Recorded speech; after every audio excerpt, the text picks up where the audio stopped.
Dear students, everyone is welcome to social science class of 9th standard. Now we are all the COVID-19 in horror. So we give only the online classes.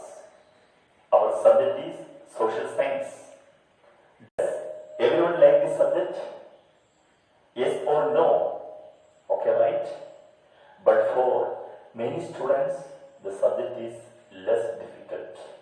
Why the reason? There are so many reasons, sir. We will study 5 subcategories in this subject.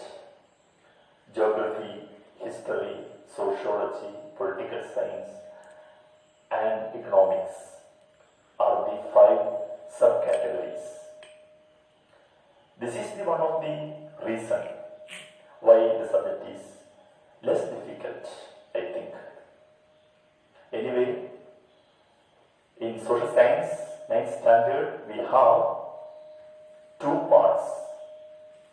First part contains history, sociology and political science, and second part contains geography and economics. Now we are going to discuss geography lesson. This class is handled in a manner that is understandable to both English and Malayalam medium students. Okay? പ്രിയ വിദ്യാർത്ഥികളെ, 9ാം ക്ലാസ്സിലെ സാമൂഹ്യശാസ്ത്ര ക്ലാസ്സിലേക്ക് എല്ലാവരെയും സ്വാഗതം ചെയ്യുകയാണ്. നമ്മളെല്ലാവരും Covid ഭീതിയിലാണ് ഇപ്പോൾ. അതുകൊണ്ട് തന്നെ ഓൺലൈൻ ക്ലാസ്സുകൾ മാത്രമേ ഇപ്പോൾ സാധിക്കുകയുള്ളൂ. എന്തായാലും നമ്മുടെ സബ്ജക്റ്റ് സോഷ്യൽ സയൻസ് ആണ്. ഈ സബ്ജക്റ്റ് എല്ലാവർക്കും ഇഷ്ടമാണോ? എന്നാൽ കുറേ അധികം കുട്ടികൾക്ക് ഈ സബ്ജക്റ്റ് കുറച്ച് പ്രയാസമാണെന്നാണ് അറിയാൻ കഴിഞ്ഞത്. എന്തുകൊണ്ട് ഈ സബ്ജക്റ്റ് ഇത്ര പ്രയാസമേറുന്നു ഓർത്ത് നോക്കിയിട്ടുണ്ടോ? അതായത് സോഷ്യൽ സയൻസിൽ നമ്മൾ കുറെ ഉപവിഷയങ്ങൾ പഠിക്കുകയാണ്. ഭൂമിശാസ്ത്രം, ചരിത്രം, സമൂഹശാസ്ത്രം, രാഷ്ട്രതന്ത്രശാസ്ത്രം, സാമ്പത്തിക ശാസ്ത്രം, ഇങ്ങനെ 5 ഉപവിഷയങ്ങൾ നമ്മൾ പഠിക്കുകയാണ്. ഒരുപക്ഷെ ഇതുകൊണ്ടായിരിക്കാം സാമൂഹ്യശാസ്ത്രം കുറച്ച് പ്രയാസമായിട്ട് ചിലർക്കെങ്കിലും അനുഭവപ്പെടുന്നുണ്ടാവുക.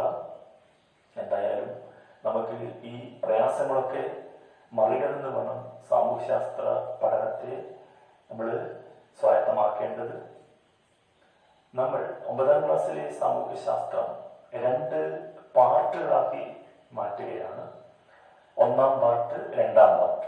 1ാം പാർട്ടിൽ ഉൾപ്പെടുന്നത് ചരിത്രം, സമൂഹശാസ്ത്രം, അതുപോലെ തന്നെ രാഷ്ട്രതന്ത്രശാസ്ത്രം. ഇനി പാർട്ട് 2ൽ ഉൾപ്പെടുന്നത് ഭൂമിശാസ്ത്രവും അതുപോലെ തന്നെ സാമ്പത്തിക ശാസ്ത്രവുമാണ്.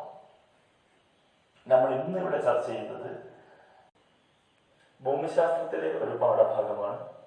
മറ്റൊരു കാര്യം കൂടി പറയുകയാണ്. ഈ ക്ലാസ് ഇംഗ്ലീഷ് മീഡിയം വിദ്യാർത്ഥികൾക്കും മലയാളം മീഡിയം വിദ്യാർത്ഥികൾക്കും ഒരുപോലെ മനസ്സിലാക്കാൻ കഴിയുന്ന തരത്തിലാണ് ക്ലാസ് കൈകാര്യം ചെയ്യുന്നത്. എന്തായാലും നമുക്ക് പാഠഭാഗത്തിലേക്ക് കടക്കാം. Let us go on the lesson. I am asking a question.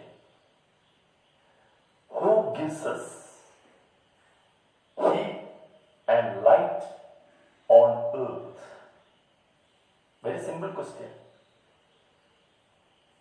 വളരെ ലളിതമായ ചോദ്യമാണ്. ഭൂമിക്ക് ചൂടും വെളിച്ചവും പ്രദാനം ചെയ്യുന്നത് ഏതാണ്? Answer is the sun. Everyone know. ഉത്തരം സൂര്യനാണ്. Sun gives us heat and light on earth. Yes, we have found the name of the chapter, the sun, ultimate source. സർവവും സൂര്യനാണ്. അതാണ് നമ്മുടെ പാഠത്തിന്റെ പേര്. Okay, next question. Is the temperature the same at different places on the same day? അതായത് അതായത് ഒരേ ദിവസം വ്യത്യസ്ത സ്ഥലങ്ങളിൽ ഒരേ താപമാണോ അല്ലെങ്കിൽ ചൂടാണോ അനുഭവപ്പെടുന്നത്? What is the answer? Answer is no. For example, Talasheri and Calicut get the same temperature on the same day. തലശ്ശേരിയിലും കോഴിക്കോടും ഒരേ ദിവസം ഒരേ താപമാണോ അനുഭവപ്പെടുന്നത്? നോ, അല്ല എന്ന് നമുക്കറിയാം. Then again, next question, is the temperature experienced at a particular place the same in all seasons? അതായത് വ്യത്യസ്ത കാലങ്ങളിൽ ഒരു പ്രത്യേക സ്ഥലത്ത് ഒരേ ടെമ്പറേച്ചറാണോ ചൂടാണോ അനുഭവപ്പെടുന്നത്? ആൻസർ ഈസ് നോ, അല്ല. In short, we can say that temperature varies in accordance with place and time. അതായത് സ്ഥലവും കാലവും മാറുന്നതിനനുസരിച്ച് താപത്തിന് വ്യത്യാസം ഉണ്ടാകുന്നു എന്ന് നമുക്ക് മനസ്സിലാക്കാം. Can you understand? Everyone know that sun is sole source of energy for earth. അതായത് സൂര്യനാണ് ഭൂമിയുടെ ഊർജ സ്രോതസ്. How does this energy get to earth? ഈ ഊർജം എങ്ങനെയാണ് നമ്മുടെ ഭൂമിയിലേക്ക് എത്തിച്ചേരുന്നത്? Solar energy reaches earth in the form of shock waves. Again, solar energy reaches earth in the form of shock waves.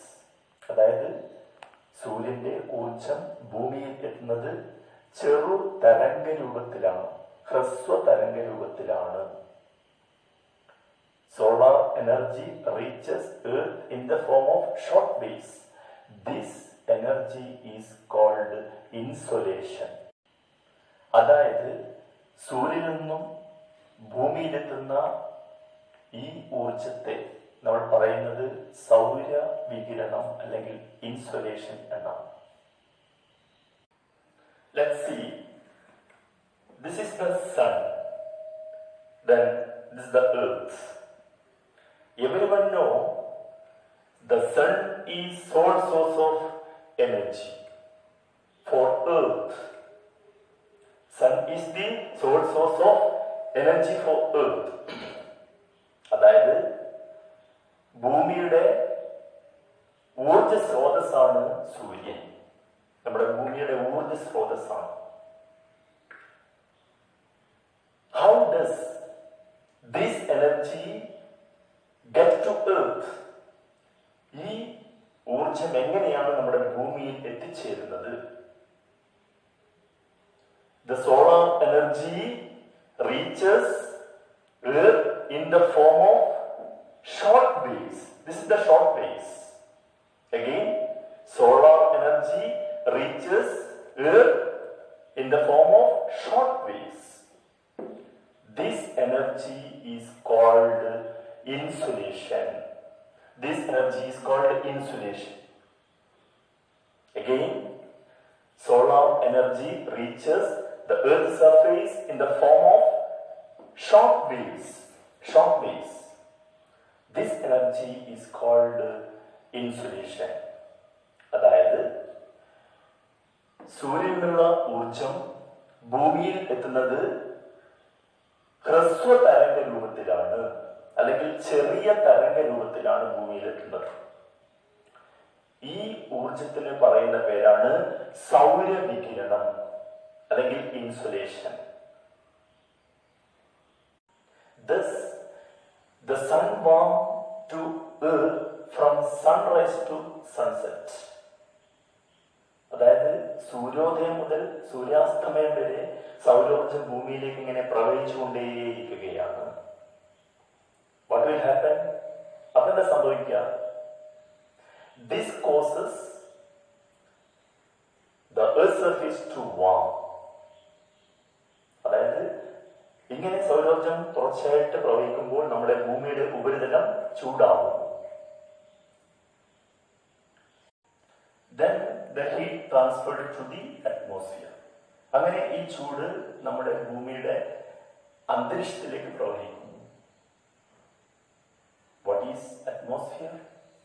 എന്താണ് അന്തരീക്ഷം?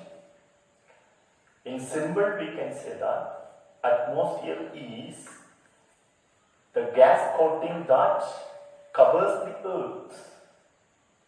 അതായത് ഭൂമിയെ പൊതിഞ്ഞിരിക്കുന്ന വാതക ആവരണമാകുന്നു അന്തരീക്ഷം. അങ്ങനെ നമുക്ക് വളരെ ലളിതമായ ഭാഷയിൽ പറയാം, ഭൂമിയെ പൊതിഞ്ഞിരിക്കുന്ന വാതക ആവരണമാകുന്നു അന്തരീക്ഷം. Can you understand? Now we discuss what are the process of heat transfer in the atmosphere. അതായത് എങ്ങനെയാണ് നമ്മുടെ അന്തരീക്ഷത്തിൽ താപം അല്ലെങ്കിൽ ചൂട് വ്യാപിച്ചു കൊണ്ടിരിക്കുന്നത്, അതിന്റെ പ്രധാനപ്പെട്ട പ്രക്രിയകൾ ഏതൊക്കെയാണ്? There are 4 processes of heat transfer in the atmosphere. First, convection, and second, convection, and third, advection, and fourth, terrestrial radiation. അതായത് അന്തരീക്ഷത്തിലേക്ക് താപം പ്രവഹിക്കുന്ന അല്ലെങ്കിൽ വ്യാപിക്കുന്ന പ്രക്രിയകളാണ് 1 ചാലനം, 2 സംവഹനം, 3 അഭിവഹനം, 4 ഭൗമ വികിരണം. See, what are the process of heat transfer in the atmosphere? The first point, convection. അതായത് അന്തരീക്ഷത്തിലേക്ക് ചൂട് എങ്ങനെയാണ് വ്യാപിക്കുന്നത്, അതിന് ഒരുപാട് പ്രക്രിയകളുണ്ട്. അതിൽ ഒന്നാമത്തെ പ്രക്രിയയാണ് ചാലനം, convection. What is convection? The heat is transferred to that part of atmosphere close to the hot surface of the earth. Again, the heat is transferred to that part of atmosphere to close to the hot surface of the earth. The hot surface of the earth, close to the hot surface of the earth. അതായത് ഭൂമിയോട് ചേർന്ന് കിടക്കുന്ന അന്തരീക്ഷ ഭാഗം ചൂട് പിടിക്കുന്നു. അതായത് ഭൂമി ചൂടാകുമ്പോൾ ഭൂമിയോട് അല്ലെങ്കിൽ ഭൂമിയുടെ ഉപരിതലത്തോട് ചേർന്ന് കിടക്കുന്ന അന്തരീക്ഷ ഭാഗം ചൂട് പിടിക്കുന്നു. ഇതിനെയാണ് നമ്മൾ എന്ത് പറയുന്നു? ചാലനം എന്ന് പറയുന്നു, കണ്ടക്ഷൻ എന്ന് പറയുന്നു. ഓക്കെ, നെക്സ്റ്റ് പോയിന്റ്, കൺവെക്ഷൻ, സംവഹനം. എന്താണ് സംവഹനം? What is meant by convection? The heated air expands and rises up. The heated air expands and rises up. അതായത് സൂര്യനിൽ നിന്ന് ചൂട് ഭൂമിയിലേക്ക് പതിച്ചു, ഭൗമോപരിതലം ചൂടായി, ഭൗമോപരിതലത്തിൽ നിന്ന് ചൂട് പിടിച്ച വായു വികസിച്ച് മേലോട്ട് ഉയരുന്നു. ഇതിനെയാണ് നമ്മൾ എന്ത് പറയുന്നത്? സംവഹനം എന്ന് പറയുന്നത്. Okay, next point, advection. What is advection? അതായത് അഭിവഹനം എന്നാൽ എന്ത്? What is advection? The horizontal transfer of heat by wind is known as advection. The horizontal transfer of heat by wind, അതായത് കാറ്റിന്റെ ഫലമായിട്ട് താപം തിരശ്ചീന തലത്തിൽ വ്യാപിക്കുന്നു. അതിനെയാണ് നമ്മൾ അഭിവഹനം എന്ന് പറയുന്നത്. നെക്സ്റ്റ് പോയിന്റ്, ടെറസ്ട്രിയൽ റേഡിയേഷൻ, അതായത് ഭൗമ വികിരണം. What is terrestrial radiation? ഭൗമ വികിരണം. The transfer of heat from surface of the earth to the outer space in the form of long waves. This is long waves. The heat is transferred from surface of the earth to the outer space in the form of long waves. This is known as terrestrial radiation.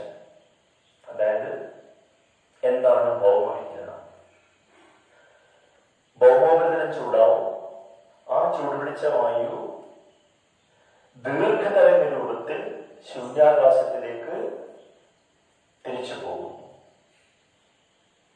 അതായത്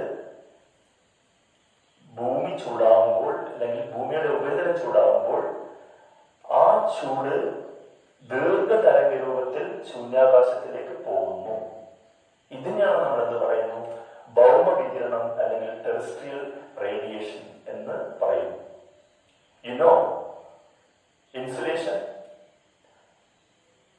Insulation wave is short waves, but the terrestrial radiation wave is long waves.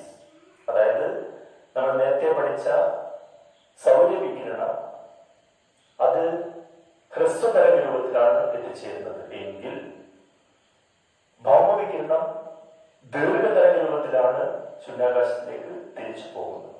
Okay, today's class summary. The temperature varies in accordance with place and time. Then second, insulation. And third point, the process of heat transfer in the atmosphere. Conduction, convection, advection and terrestrial radiation. നമ്മൾ ഇന്ന് ചർച്ച ചെയ്ത പ്രധാനമായ പോയിന്റുകൾ: ഒന്ന്, പ്രദേശത്തിന്റെയും കാലത്തിന്റെയും മാറ്റങ്ങൾക്കനുസരിച്ച് താപനിലയിൽ മാറ്റം ഉണ്ടാകുന്നു എന്ന് കണ്ടെത്തി. രണ്ട്, സൗരവികിരണം. മൂന്ന്, അന്തരീക്ഷ തപന പ്രക്രിയകൾ: ചാലനം, സംവഹനം, അഭിവഹനം, ഭൗമ വികിരണം. ഇത്രയും ഘടകങ്ങളാണ് നമ്മൾ ഇന്ന് ചർച്ച ചെയ്തത്. Dear students, you must prepare short notes with the help of textbook on the base of classes. Today's class over. See you in the next class. Thank you.